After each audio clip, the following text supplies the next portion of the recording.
Adrien, bonjour. Bonjour Jérôme. Merci d'avoir répondu favorablement à l'invitation de Légende du Sport ici au stade Geoffroy Guichard pour évoquer ce que tu es devenu depuis la fin de ta carrière.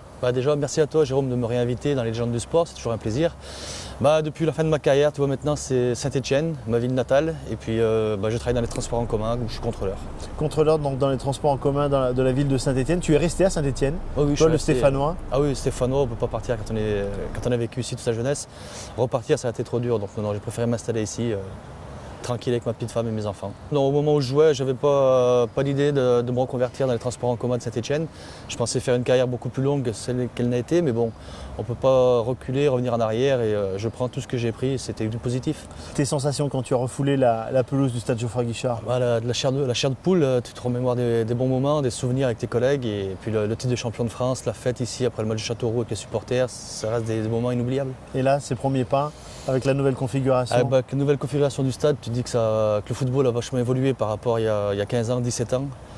Là, tu te dis que c'est vraiment devenu quelque chose d'extraordinaire. C'est un autre monde. Mais le fait de remarcher sur cette pelouse, tu te remémores les buts que tu as marqués et ça reste magnifique. Le public, Stéphanois? Le public, c'est le meilleur public de France, il n'y a pas photo là-dessus. Hein. Tu parles dans n'importe quelle ville où tu vas, on te parlera des supporters stéphanois, que c'est vraiment le public, le top du top. Tu as intégré également il y a quelques années les Anciens Verts, l'association des Anciens Verts, où tu es le vice-président. Est-ce que tu peux nous parler un petit peu de ce quotidien? C'est un quotidien, c'est quand même assez compliqué à gérer parce qu'il faut pouvoir rassembler tous les joueurs qui ont porté le maillot vert pour des matchs à but caritatif. Ça représente combien de matchs pour l'association des Anciens Verts?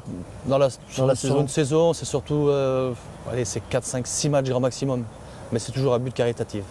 Qu'est-ce qu'on peut te souhaiter, Adrien, pour ton futur? Que du bonheur, avec mes enfants. Je vais avoir un deuxième petit garçon là, dans pas longtemps, dans un mois. Et puis que tout se passe bien dans ma vie. Merci beaucoup Adrien Ponsard et à très bientôt. Merci Jérôme, à bientôt.